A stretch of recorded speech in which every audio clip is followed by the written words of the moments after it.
Okay, so if you're watching step 2, you should have completed step 1, and I hope that went well. Step 2 takes us on to 3-digit numbers as the dividend, and it shows how that use of the method really works from step 1 into more complex division. So step 2 is going to use no remainders, because we're going to do that in step 3 when we pretty much have got the method down perfectly. And I'm going to model this one first of all, and again I have labelled it as a reminder. We've got 168 divided by 3 equals blank. So 168 is the dividend, 3 is the divisor, and the answer is the quotient. Now, the first thing we have to do, like we did in step 1, is do it in the layout. So we need to use the divisor first, draw our bus stop, and then write the dividend inside. Next thing we need to do is do a fact box. Now our fact box comes from our divisor. So we need to write our 3 times table down the side. So 3, 6, 9, 12, 15. I'm just going to go to 18, and you'll get the hang of this. You write a few, and then sometimes you might need to add on to them.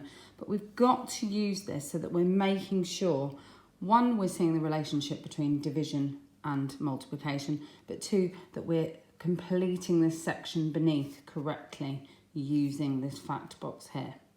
Okay, so the first thing we tackle is how many 3s go into 1. It is 0, and so we're going to put a placeholder. 3 times 0 is 0, and I've written 3 times 0 next to it so that I know what I'm doing. Eventually, they don't need to write this, but I only do it so that they know that 3 times 0 is 0. This is how I'm getting these numbers here.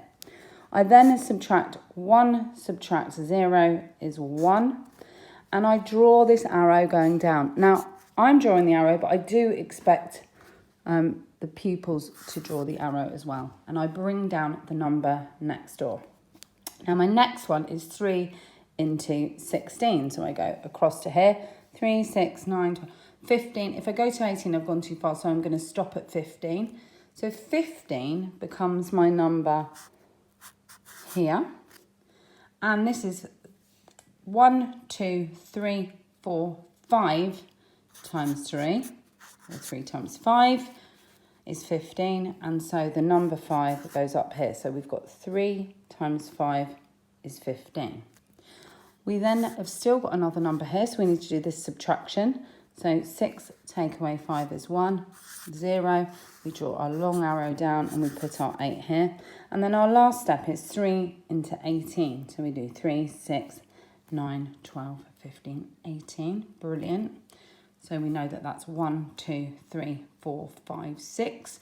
The fact box also helps us if we're not very strong at our multiplication. It gives us time to do that, because obviously our multiplication knowledge is going to speed up our division. And if we don't have that, our fact box helps us. So any of my lower level students that struggle with multiplication, this is key. And sometimes they're better at the long division than they are at any multiplication that we do. So 3 times 6 is 18, and that's what we put under here. 3 times 6 is 18, and I've written 3 times 6 there, and I've put the 6 at the top. So we've now, because of this placeholder, we know that our digits are in the correct place value column as well. We do our last subtraction, and it's giving us 0, which makes us know that there is no remainder. So, going back to our original calculation, 168 divided by 3 is 56. Our quotient is 56. And that is the whole layout. So here I provided you with step 2, no remainder calculations for you to practice and obviously mark it. Remembering that you need to look at the steps to check that you are going through the process. Fact box made from your divisor, and that you're bringing these numbers down and doing a subtraction at each point, having used these factors from the fact box.